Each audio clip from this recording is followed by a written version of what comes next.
Philippe, on est au Chêne Noir, à la sortie de la 4e représentation. Oui. Ça s'est passé comment?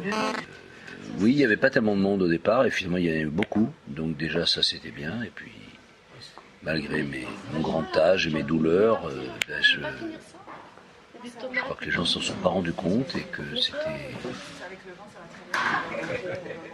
Ouais, c'est bien passé, je ne peux pas te dire autrement. Et donc 4 représentations au Chêne Noir, j'imagine que c'est particulier un peu ici? Oui, parce que quand Gérard Géas était venu voir la création à la Condition des Soirs en 1981, il m'avait dit est-ce qu'un jour tu pourrais le jouer au Chêne Noir? Puis je l'avais jamais joué. Puis en fait voilà, c'est une boucle gigantesque qui est faite, et je trouve que c'est un lieu en plus qui est parfait pour ce spectacle. C'est cette chapelle et quelque chose de spirituel et en même temps c'est le théâtre de la Commedia dell'arte.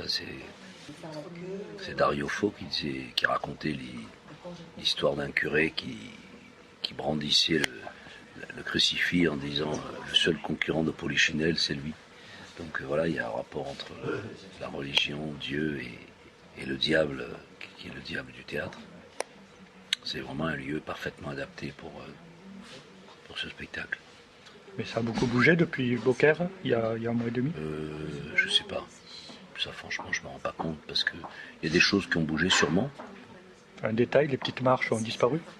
Oui, parce que je me suis souvenu que dans la danse du diable il n'y avait pas les petites marches. Et puis surtout j'ai essayé d'enlever le plus possible de choses et les petites marches c'était quelque chose qui faisait perdre du temps et qui était plus lié à Claudine, qui était plus dans l'esprit de Claudine. Et de la part du public, moi j'ai vu dans la salle des parents qui amenaient leurs enfants, Ça, voilà, moi ça je peux pas c'est savoir. quelque chose que tu... Je peux pas savoir ça. Tu as des retours après? Je sais pas, non, je sais pas. Ça c'est le public, c'est un monde que je connais pas. Je le vis sur scène, mais je peux pas savoir. Je sens quand il y a des jeunes. Mais tu perçois pas ceux qui sont là pour la première fois ou ceux qui viennent revoir 30 ans? Non, ça je sais pas. Or la suite pour la danse du diable, c'est quand? Où?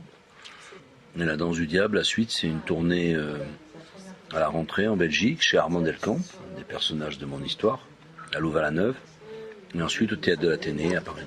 Après, il y a d'autres tournées dans le sud, je ne sais plus exactement les villes, les dates. Je vais probablement jouer à Monaco, à l'Opéra de Monaco. Un dernier élément, dans les différences, c'est à la fin. À la fin, tu cries uniquement avant maman, je crois, et là, c'est attends-moi, maman. Oui, alors, je sais pas, là, c'est... Non, c'est... Oui, parce que c'est une écriture vivante, c'est une écriture... c'est pas une écriture littéraire, donc, enfin, si d'ailleurs, je trouve ça très littéraire, mais c'est une écriture qui vit sur le plateau. Donc il y a des choses qui viennent, mais je m'en rends même pas compte vraiment. Je me pose pas tellement les questions. Des petites marges, je me suis posé parce que mon frère Pascal il m'a dit il n'y a plus de petites marges, pourquoi? Il les a regrettées, moi aussi d'ailleurs, mais je dis mais oui, il fallait que je choisisse, il fallait que j'enlève des trucs, il y avait trop de choses et donc voilà, je suis revenu à l'origine de la danse du diable où il n'y avait pas les petites marches. D'accord, merci. Merci à toi.